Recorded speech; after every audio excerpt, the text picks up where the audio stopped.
Hey, Buff Nation, voice of the Buffs, Mark Johnson here. Coming up this week in the Buffalo Stampede, we're going to recap a Buffs loss as they open up Pac-12 conference play in football at Arizona State. We'll talk with Coach Gary Barnett, silent reporter, and former Buff Bobby Pesavento. Also, the volleyball team's been playing outstanding. Coming up, a sweep at number 15, Utah. We're going to talk with Jenna Ewert. And first-year tennis coach Anthony Pham joins us as well this week on the Stampede.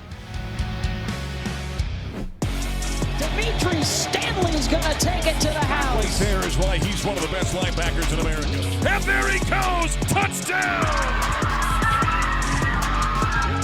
Right between the eyes from downtown.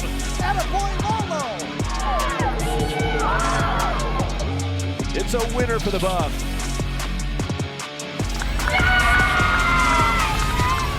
Ball is right in front. A couple of shot fakes that she buried.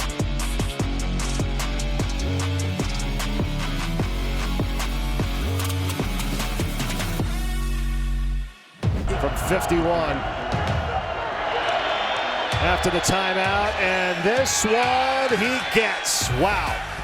Well, his first career field goal for Cole Becker, a 51-yarder. Buffs didn't score a lot of points, but Becker did have 2 field goals. Hi, everybody. Welcome to the Buffalo Stampede. Voice of the Buffs, Mark Johnson. Colorado Falls 35-13 here in Tempe, Arizona. Coach Gary Barnett joining us.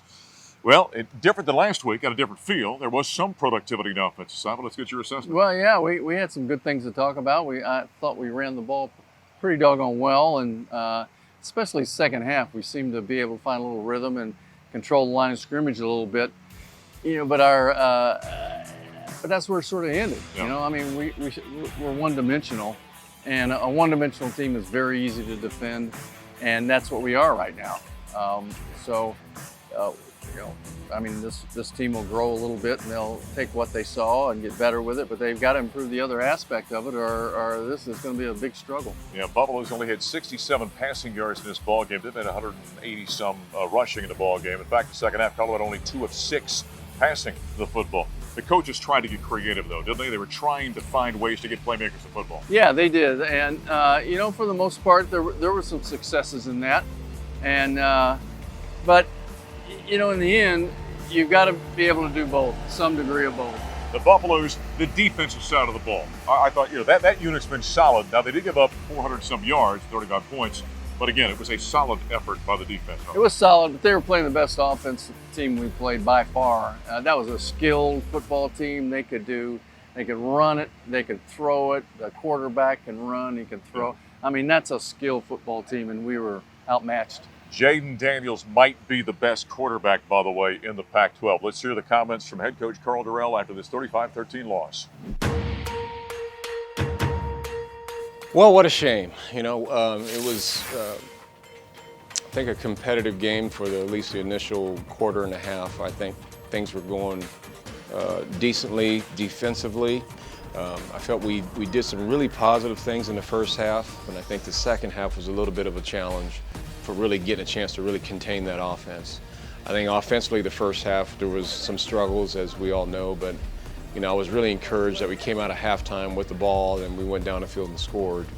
That was kind of more reminiscent of what we saw a year ago with how we played, with the rushing, you know, being the running game really leading the way, so to speak. I thought Brendan played okay. I thought he had a couple steps of progress this week. We got to just keep bringing this team along. You know, it's a lot of young players that are playing and a lot of new players playing, and it's challenging each and every week now that we're in season. We have to just keep working at getting better each week, and hopefully, you know, that light bulb starts to glow a little bit brighter for us to be you know, much more productive and score more points and actually, you know, do as well as we need to do defensively as well.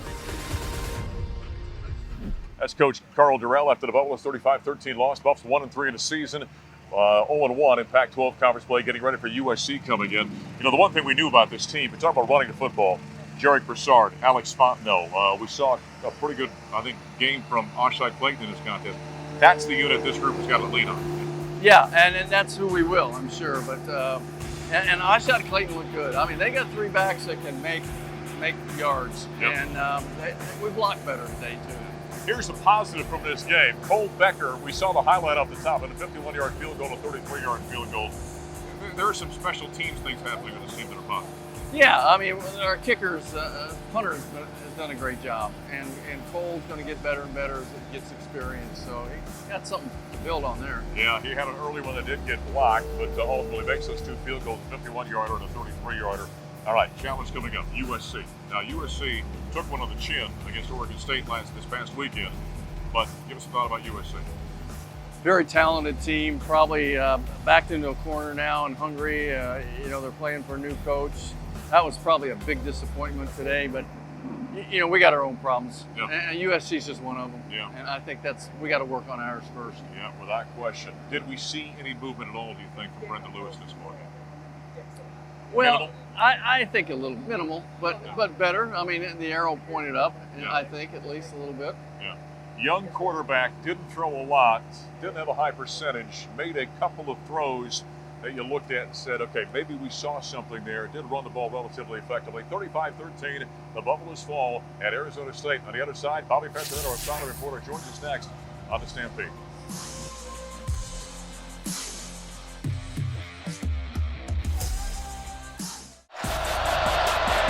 Fontenot, he dives. He's got it. Touchdown, Colorado, and Alex Fontenot. Alex Fontenot, one of 2, by the way, Colorado running backs in this ball game that broke the 1,000-yard barrier. By the way, Alex done it 3 games in a row. We'll explain that to you coming up. Bobby Pesavento, our sideline reporter, joining us here for a couple of minutes as the Buffs fall 35-13 at Arizona State. All right, you played the position. Give us your assessment watching Brendan Lewis. Did we see some growth out of him? I saw some moments where he was actually getting through his progression and checking the ball down and maybe getting to his 2nd or 3rd read, but it's still not being turned over real quick. But he did make some good throws. He had some balls drop where he made really good throws. So there was some positive things happening. You know this, when you're a quarterback, you get out there and everything's moving very fast. You can be overwhelmed by it at different times, right? Yeah. So what are you looking for? When you're in that position, what are you trying to see? What's your assignments you're looking downfield for? You know, depending on the play, right, you got one read key, and depending on where that guy goes, it takes your eyes somewhere else. So you just got to turn that over quickly. And it comes with confidence, right? It's when you see it and you don't even think twice. You move on, right? Because if you're not ready for 1 right now, you're already late. So you better get to 2 and then to 3. So, but that all just comes with reps and being, you know, in there live, and he just doesn't have much of that right now. Yeah. By the time you see it and make the decision, you're too late, aren't you? Absolutely. Yeah. You gotta know before you get to the top of your drop where it's going. Yeah. And then it needs to come out. Well, again, only 2 of 6 passing in the second half. Buffalo has 67 total yards passing in this ballgame. Coaches were trying to get creative with him a little bit, though, right? Yeah, I think they're throwing in some new wrinkles, but they need to. He's a great athlete, you know. I mean, let's do some fun stuff with him. Let these kids enjoy it while they're out there. When you're a one-dimensional football team, and right now, I think every team in this league knows you stop the Colorado Buffaloes from running. And outside of that, prove to me you can do something else. Yeah, we saw it tonight. I mean, they just loaded up the box. But we did have some positive things in the running game, too, in the second half. Yeah. You know, the offensive line started moving their defense, and we got some positive yardage. But the Buffs fall 35-13. Safety Mark Perry talked to the media after the ball game. I feel like a lot of the drives, we would come out good, and then, you know, like you said, penalties extended the drives, which, you know, later ended up scoring. But, you know, we showed a lot of flashes of, you know, getting off the field, but we just have to clean up penalties and, like you said, clean up our eyes, because there was a couple trick plays that they ran that popped for big yardage, and, you know, we just got to keep going back to practice and improving. Yeah, it's always been a key for us. You know, Coach Wilson preaches you don't have to do anything like Superman, just be Clark Kent. So I feel like a lot of the focus has been to do our job, you know. Every day at practice, we're working on drills, trying to get the ball out and just trying to create takeaways. And, you know, we had, I want to say, 1 or 2 opportunities for a takeaway. We got the ball out, but ended up not falling on it. So it's something that we're trying to, you know, obviously capitalize on and create more of. We're just going to keep going back to practice and improving, because, you know, you could easily get caught up in the, you know, we're losing, we're not doing good as we like to. We can't get caught up in that, because that's how you go from losing 2 to 3 games to losing a lot more games than that. So we don't want to get into that mindset. Safety Mark Perry, there's a guy that, to borrow Coach Barnett's term, he's got suddenness. He can make a play every once in a while. Bobby Pesavento, we continue here for a couple more minutes with him in the Stampede. Buffs fall 35-13 at Arizona State. 0-1 in league play, 1-3 overall. That defense, the time of possession, at least this game, was relatively even with Arizona State, unlike last week versus Minnesota. That defense has got to get some help, though. They do. I mean, in the first half, they were gassed when we were 3 and out. But this, the second half, we put some offensive drives together to let them rest. But they went against a really good offensive team tonight and a really good quarterback. Maybe the best quarterback in the Pac-12. Yeah. You like him, don't you? I mean, he brings the dimension, and there's a calmness about him the way he plays. Jaden Daniels, we're talking about. Well, I mean, he can sling it. He makes good decisions. He can throw it all over the field, and then he can beat you with his feet too. So I mean, he's multidimensional. You've been a guy who spent a lot of time in a locker room. The one thing you got to deal with on a team when one side is struggling like this, there's chemistry. There's trying to balance things because at some point, even one side of the ball is saying, "Hey, we need a little help over here." Yeah, I mean, the coaching staff and the leaders on this team need to make sure that there's no dividing going on between offense and defense, just the way these games are working out. So, you got to look to seniors, you got to look to coaches, whoever those leaders are right now to drive it. One of the things that's kind of crazy about this college football season, but in particular about the Pac-12, it's so up and down. We saw Oregon State throttle USC. Buffs are going to see the Trojans coming up this weekend. The thing that's so frustrating about this is there's a lot of winnable ball games out because everyone's so up and down. There's only one dominant team in this league, and that's Oregon. Yeah, you're absolutely right. I mean, they got a chance to win every game, but there needs to be some synergy. You know what I mean? The offense has to play well, the defense has to play well. Because, I mean, yeah, USC got beat, but they got some dudes over there, and they're going to come ready to play after what happened to them USC's tonight. Inconsistent, but they've still got USC athletes, and that'll be the key this weekend. Buffaloes and the Trojans noon at Folsom Field. That's Bobby Pesavento. We'll continue here on the Stampede as we unpack the Buffs' 35-13 loss at Arizona State.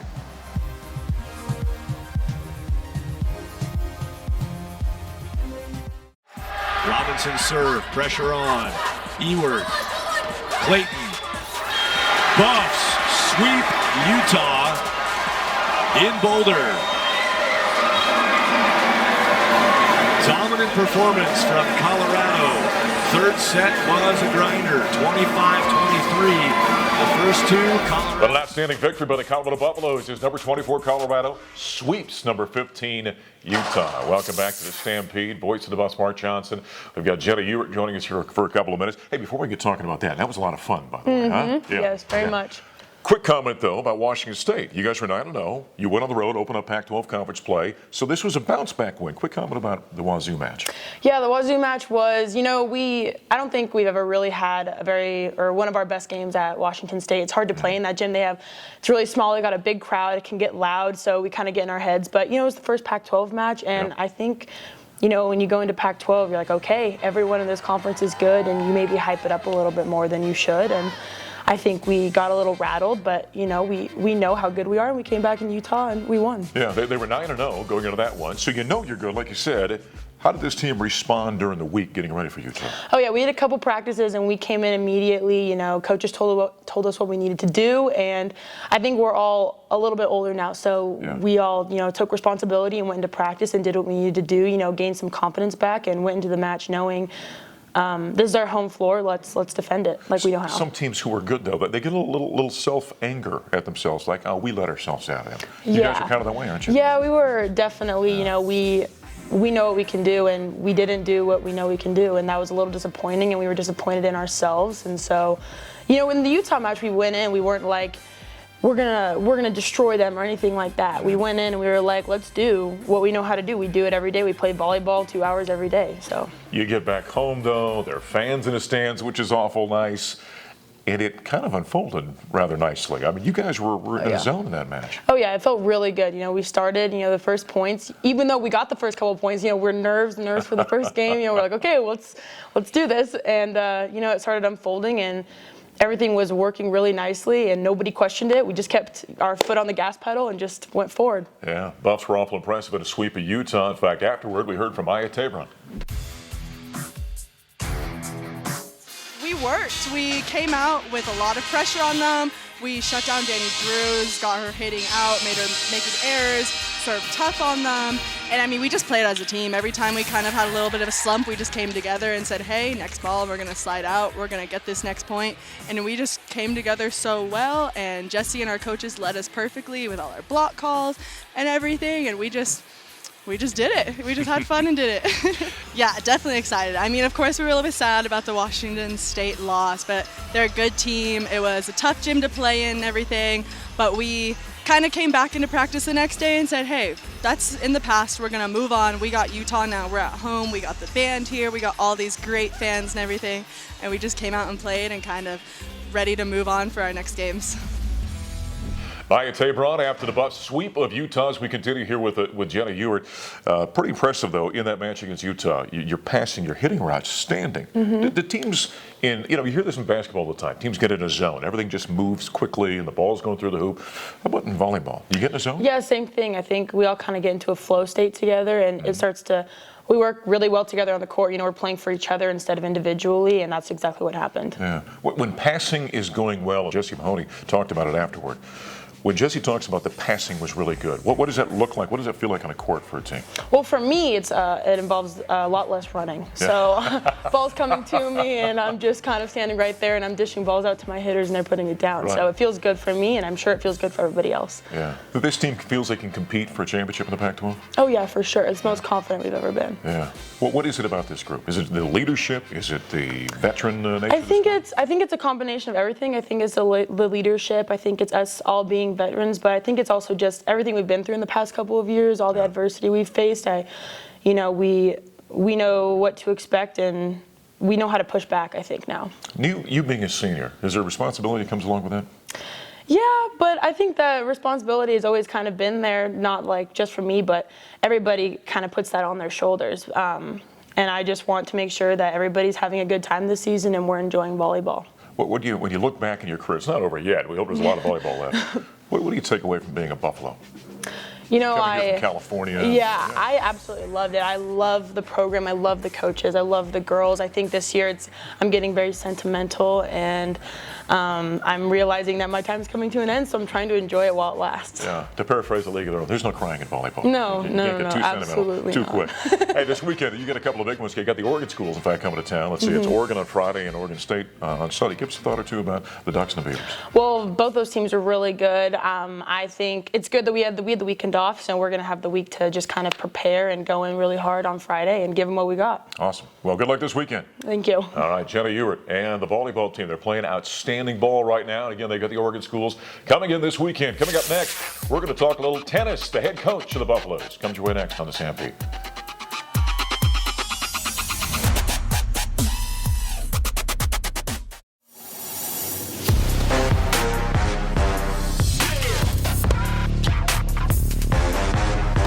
There's some images of the CU tennis team down at the Bedford Cup at the Air Force Academy over the weekend. Back at the Stampede, voice of the Buffs, Mark Johnson, brand new tennis coach. First time we've had him on, by the way, Anthony Pham joining us. Welcome. Thank you. Yeah. Well, first off, let's talk a little bit about your team and give us a thought or two about the efforts that your team had down at the Bedford Cup last weekend. Yeah, so we had 5 girls that went down to the Bedford Cup this weekend, and it was their first taste of competition this fall, and we had 2 freshmen. So overall, we were pleased. Brian, our assistant, and I were very pleased with the effort overall. And I think for us overall, our goal for the team is just to make sure we're making improvements. Sure. Every practice, every weekend, every match, every competition. And from when we started on Thursday to when we finished on Sunday, we saw some marked improvements. So we were happy with the effort overall. So as you've taken over this team as a brand new head coach, give us a little breakdown for fans that don't know much about your squad. Tell us about your team. Yeah, so I think last year we made some good progress overall. I think as a program, and like this year, our goal is to continue to make that progress. Like I said, we do have a pretty upper class laden team. So a lot of the players on the team know what to expect, know what the competition is like. They know the Pac-12 is one of the premier conferences, not only for all the sports, but for women's tennis in particular. We do have two new freshmen that we're breaking in here really quickly, and I think they've kind of taken to the program, taken to the team, and kind of taken to the culture pretty quickly as well. So we've been very happy with that, and overall we're just really excited to compete. I think last year, just like with all the other sports, it was challenging. Yeah. And I think we're very appreciative of all the efforts of the athletic department and all our senior staff and sports medicine to give us the opportunity to compete this year. Well, he's the first-year head coach of the Colorado Buffaloes women's tennis team. We'll step aside very quickly here over the weekend. The Colorado soccer team was on the road opening up Pac-12 conference play, and Danny Sanchez's squad ended up with a 2-2 tie at Cal. Oh boy, we've just We've just had a goal, and it's a nice finish. We started really well, I thought. We were really good at set pieces, and both of our goals came off of set pieces. Pretty much kind of the similar goals. We just got the second ball, got it down, got in the goal, but unfortunate that we let 2 goals back and let them back in the game. But, first game Pac-12, it's a really good team. We're on the road. We got a point, and I think we played really well and we fought hard, so I think we did a good job today. So Tessa had an amazing opportunity. Shira had a really good header at the end. We fought all the way through. We didn't give up. We didn't hold back. We didn't just sit in and defend. And we weren't happy with the draw because of all the opportunities, but we played well at the end of the day. We're happy about it, and I think we're going to bring this momentum into next weekend against Washington and Washington State, and that's going to be 2 really hard, really big games again. There's Ali Palangi for the soccer team after the 2-2 tie at Cal over the weekend, opening up Pac-12 conference plays. We continue with first-year head tennis coach and Anthony Pham here for a couple of minutes. We'll give us some background on you. He was actually on staff before the previous coach left, so this wasn't a total brand new experience for you when he took over. It wasn't, but I've been here since February, so as we were kind of just joking, I think I was here just long enough to find my way around campus and know where my office was. During COVID, it was a little bit challenging because I think a lot of people just weren't around, so I didn't get to know a lot of people. So this summer and obviously this fall, it's been great to kind of get to know more people in the athletic department, see people without masks, really know what their face looks like. But yeah, prior to coming here, I was at the University of Wisconsin. I was the associate head coach there for 18 months, and prior to that, I was the women's assistant at Purdue for 4.5 years. Okay. History in the Big Ten, then. Yeah. How about your background? Where are you from originally? Where's your family? Yeah, so I'm originally from Los Angeles, born and raised. Went to college out in Kansas, did my grad school out in Missouri. My first head coaching gig was at a small school up in New York called Niagara University. I spent 6 years there, and then made the jump to Purdue in the Big Ten. Spent about 6 years in the Big Ten before coming here to Colorado. Do you come as a single man, or you got? No, I have family. Right. I have a wife, and actually our son today is 11 months. Oh, congratulations! And actually, my wife is from Denver, so things kind of come full circle, and we're very fortunate to be here. Very happy, and just really excited about the opportunity ahead of us. Yeah, well, it's great having you here. Now the tennis team, by the way, is on the road. You're back out in the LA area coming up this week. Actually, NorCal. Oh, We're in, okay. just outside of San Francisco in Moraga, California, at the St. Mary Invitational this weekend. All right, fantastic. It's great having you here. Can't wait to have you back on again. Thanks for having me. All right, tennis coach Anthony Pham, as the women will be up in Northern California this weekend in year number 1 under Coach Pham. That'll put a wrap this week of the Buffalo Stampede. I'm the voice of the Buff, Mark Johnson. We'll talk to you next time.